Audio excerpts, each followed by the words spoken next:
channel. Bogdan #7. Bruh. Welcome to episode 2 of my series in which I am reviewing Stranger Things episodes. In this part, I'll be reviewing seasons 2 and 3. I'll use the same format as in part 1, so we'll again be comparing ratings with IMDb. First up is season 2, episode 1, Mad Max.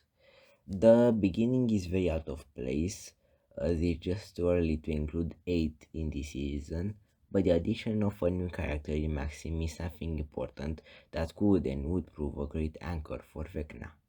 Hopper investigating the pumpkins is intriguing, Will's visions also very interesting, and actually make up a good way to foreshadow the plot of the season. The introduction of Bobby is unnecessary, but it's an interesting direction. Jonathan just talking with Nance and nothing more is, as I previously said, a bit of bad writing. People not telling Barbara's parents the truth is sadly realistic and actually helps the mystery grow, making the show more about secrets than anything else. Finally, Hopper hiding Eleven is a great idea and it's brilliantly scripted, making this end of episode reveal absolutely unexpected.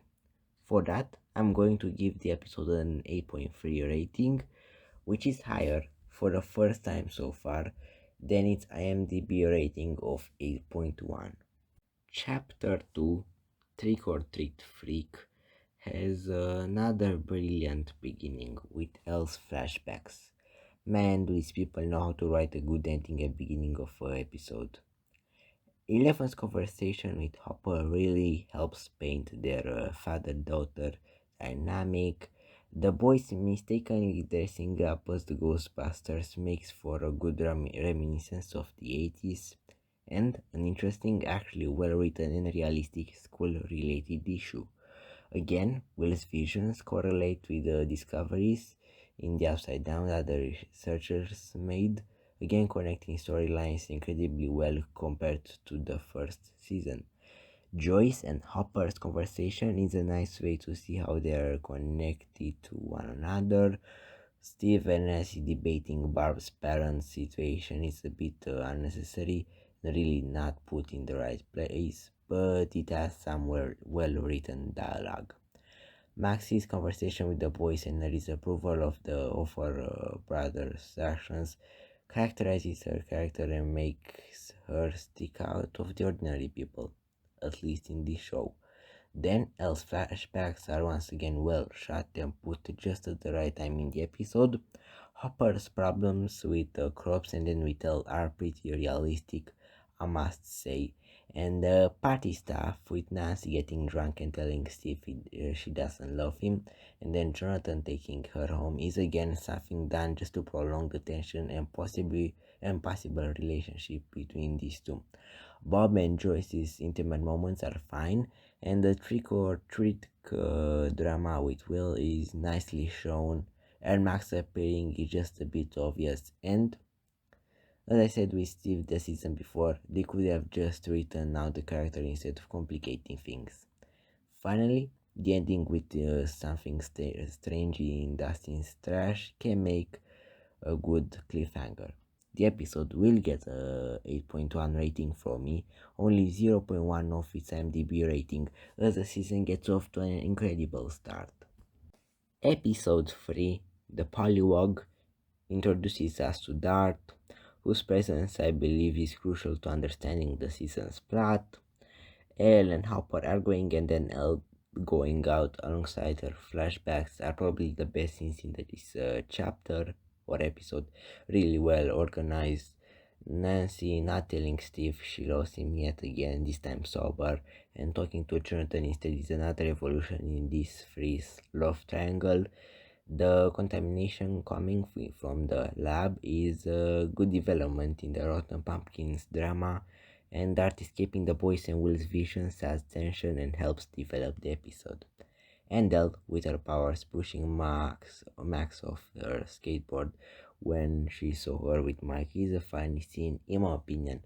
I don't think it's a worse episode than the previous ones, however, and I'm going to give it a 7.5, one full point behind its IMDb rating. Episode 4, Will the Wise, has another great beginning with Will getting possessed. So, his visions are a big part of what's to come, as Hopper discovering the upside down tunnels is something that shakes up the situation once more. Jonathan and Nancy being taken to Hawkins' lab and later recording the words of Dr. Owens adds a new layer to the already complex lab storyline.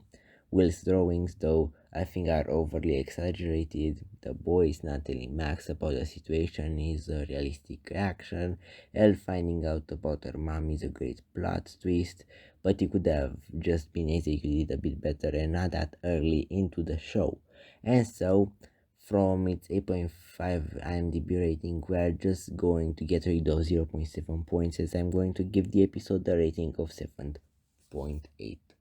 Episode 5, Dig Dug, follows the storyline from episode 4 with Hopper getting trapped in the Upside Down and only saved by Joyce and Bob, a plot point which is necessary so that everybody knows the dimension still exists. Will's seizure at the end is amazingly acted, but not that really thought over as a concept, I'll say. The whole dark plotline could just be dropped, but it isn't. Lucas meeting with Max and Max not believing him is expected, but the way in which they have added Billy to the storyline is kind of frustrating, as he could just be an episodic character until season 3 at least. One person I think they brilliantly added is Murray Bauman, who finally helps resolve the Barbara related storyline. Eleven meeting his mother and discovering her past is also a great addition to the show, as at least until season 4 we don't get that many flashbacks from when Elle was little. I'll give the episode an 8.1, 0.7 of IMDb's 8.8. Episode 6, The Spy sees Will in a bad situation that is only exploited by the Hawkins Lab people, a sadly realistic situation if something like this were to happen in real life. Hopper's unheard message to Elle is brilliantly written, and Steve, Dustin, Lucas, and Max's encounter with the Demogorgons is fun, not really that scary, but interesting. Finally, they find an entertaining way of bringing Jonathan and Nancy together, and the way Murray brings them together is extremely fun. Will's memory loss isn't really that well made, but the ending cliffhanger is amazing. The episode has a final rating of 8.2 from me, as this episode is probably one of the show's best in my opinion. Still, its IMDb rating of 9.1 is slightly higher and a bit too high actually. Moving on to the infamous episode 7, The Last Sister, which has only a rating of 6 on IMDb. Although its concept feels misguided, the episode has some nice moments from which kids could learn, such as kindness from Elle sparing Roy. Yep, this is what I have to point out here to actually see something good about it. Oh, and the costume design, especially Eleven's, is excellent. Well, I'll give it a 6.4. Episode 8, The Mind Flare, has a very nice moment with Bob's death, sacrificing himself for Joyce. Will using Morse code to communicate with the others is a brilliant idea, and all the main characters aligning for a final fight replicate season 1. As for Billy's scene, it shows his true self, but also isn't really that important, at least for now. And finally, Eleven revealing herself at the end of the episode is one of the most unsurprising, non-dramatic meant to be dramatic moments I have ever seen in my life. And so the episode's rating is a 7.1, 2.1 lower than its IMDb 9.2 rating. For episode 9, The Gate, Mike defending Elle's freedom in front of Hopper is one of the cutest scenes in the whole show. Will being freed from the mind flare is the most exciting and best executed scene of the episode. whilst Billy flirting with Karen is one of the worst and one of the least justified moments of the season. Billy's fight with Steve and Co. serves as a good action sequence, whilst their exploration of the tunnels is slightly too far-fetched in terms of realism. 11 closing the gate makes a great visual moment, and Max kissing Lucas in the epilogue is an interesting choice from the writers. 11 is at a snowball as promised in season 1, a great callback. She's now the legal child of Hopper, a nice touch. Also, Barb's funeral is a brilliant idea and detail. Dustin dancing with the Nancy is also an interesting fun moment. And so the final scene with the teaser for season 3 is very effective. I'll give it a 7.7, 1.6 of its IMDb rating. The season average on the previously mentioned website is 8.4, whilst mine is almost 7.7, again highlighting that I believe their show is overrated. Moving on to season 3, episode 1, Susie, do you copy? The Russian plot is somewhat different from what we had in the previous seasons, and the appearance of the mole is interesting, symbolizing Hawkins' growth. As for the Hawkins post mayhem, I do think this plotline could have been erased, as it's not that interesting and doesn't really connect to much else. The rats and Billy staking is a nice way to excite people, whilst Karen flirting with him he's still a bit weird and doesn't really make sense. Dustin coming back from camp is a good story to reintroduce him. The little moments that Lucas and Max have are interesting to say the least. Joyce being alone at night kind of foreshadows a relationship with Hopper, whilst he also has a funny and interesting time managing the L Mike situation. The interception of Russian messages is a good way to combine storylines. As for Steve's story, it's sad to see him not get into college, but the way they are now writing him is very different from previous seasons and very different from what we are used to. Again, the addition of a new character in Robin is unnecessary, but I guess fine in the end. The episode will get a 7.2 from me, 0.6 of its IMDb rating. Episode 2, The Mole Rats, has an interesting moment involving Billy. I mean, Billy feeding people to the monster is a good way to bring some hype for the show and some drama. The boys vs girls storyline is weird, not really needed, and only made to add intensity and some more drama into the show and to create a necessary dynamic between Mike and Elle. Dustin, Steve, and Robin trying to decipher the code makes for an interesting choice of characters working together. Nancy and Jonathan's storyline is once again not interesting, and the protest at the town hall adds unnecessary details. Joyce teaching Hopper and instead investigating the magnets in Mr. Clark is again something that could have been avoided, but we at least got to see the teacher again. In conclusion, the episode will only get a 6.4, as low as The Lost Sister, but I think that episode is a bit better. It is again much lower than its IMDb rating of 7.9. Episode 3, The Case of the Missing Lifeguard, sees a development of the situation regarding Billy and the monsters, with the scenes involving Mel and Max pretty intriguing and well scripted. Will wanting a lonely boy stays a funny moment and a realistic one, highlighting how the others have become so focused on their girlfriends, but it is also the first time that Will being gay is shown. Joyce and Hopper adventure at the lab makes for a well-written, tense, and dramatic couple of scenes, and the adventures at the mall are also handled in an average way. The episode gets a 7.3 from me, 0.9 of its IMDb rating. In episode 4, The Sonates, the evolution of the boys and girls storyline is brilliantly managed, and the fight scene with Billy is well coordinated, but keeping Mike and Elle apart is still a bad decision, I believe. Joyce and Hopper's story intersects with the mayor's ones, and it's exciting seeing these storylines come together. Same for Mrs. Driscoll's storyline being combined with Nancy and Jonathan's one, whose fight is a bit unexpected and greatly acted. As for the mole shenanigans, this part of the story finally gets moving with the plummeting elevator. I'll give the episode a generous 7.1, 1.8 of its IMDb score.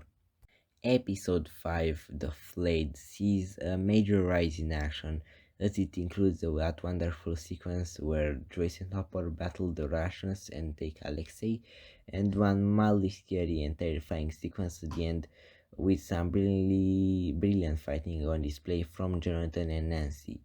Again, we see the inclusion of Maury, this time well justified, and we see storylines come together again in a passable fashion. Um, the four unlikely people to be together discover the Russian military base, but their actions inside it are a bit unjustified and unrealistic, especially Steve ones. I'm going to happily give the episode 7 1.5 of its IMDb rating. Man, this third season's quality has gone down mostly through a lot of incoherent, boring, lazily written scenes. Episode 6, E Pluribus Unum, continues the epic hospital battle won by the main protagonists through Elle's help. The mayor and Grigory discussing things is a good detail, and Steve and Robin sacrificing themselves for Dustin and Erica to escape and then freedom is a great twist. Also, the intimate moments between Steve and Robin are well written and help create a strong connection between the two, finally making Steve sound changed. Alexei tells Hopper, Joyce, and Maury what they need to hear, but the scene feels somewhat forced, as does the one where Mike unintentionally says he loves Elle. Elle herself uses her previously shown powers to access Billy's mind, and a tense moment occurs between them. The ending, yet again, builds up the tension and excites people. With everything noted, I'll give this episode a 7.5, as it is a bit better than the previous ones. Still though, it's a long way off IMDb's 8.5 rating. Episode 7, The Bite, has some interesting parallel storylines. The mole subplot feels somewhat forced but still engaging, and yet again, Robin and Steve's intimacy is highlighted in her coming out scene. The festival sequence is fun, scary, and sad as Alexei dies, and in general is one of the best crafted scenes of the season. The attack on the cabin allows Elle to once again flex her powers, and the ending with the arrival of the cabin group at the mall, combining the plots. And again, we have a cliffhanger. With that noted, the episode will receive a 7.5, 7.7 rating from me, even with the obvious Coke commercial, one full point behind its IMDb rating. Episode 8, The Battle of Starcourt, has an interesting idea with the different groups split up to try and fend off the Russians and the Mind Flare. Billy also plays an important role in the battle, which is well organized. I like the connections made between Hopper and Joyce, and his sacrifice seems like another brave moment, only to be revealed he isn't actually dead, and a very poor decision, just like Whittle in seasons 1 and 2. The ending is wholesome, and Bars leave Hawkins and adopt Team L moment creates some powerful emotional moments. Of course, the best ones are the ones between Jonathan and Nancy, the one between Elle and Mike, and the one with Elle and Hopper's letter. For that ending, I'll give the episode a 7.8, still 1.5 off its IMDb rating. And so, the IMDb season average is 8.5, whilst mine is 7.25, once again significantly lower. In general, the show does feel like it's stagnating and using the same ideas.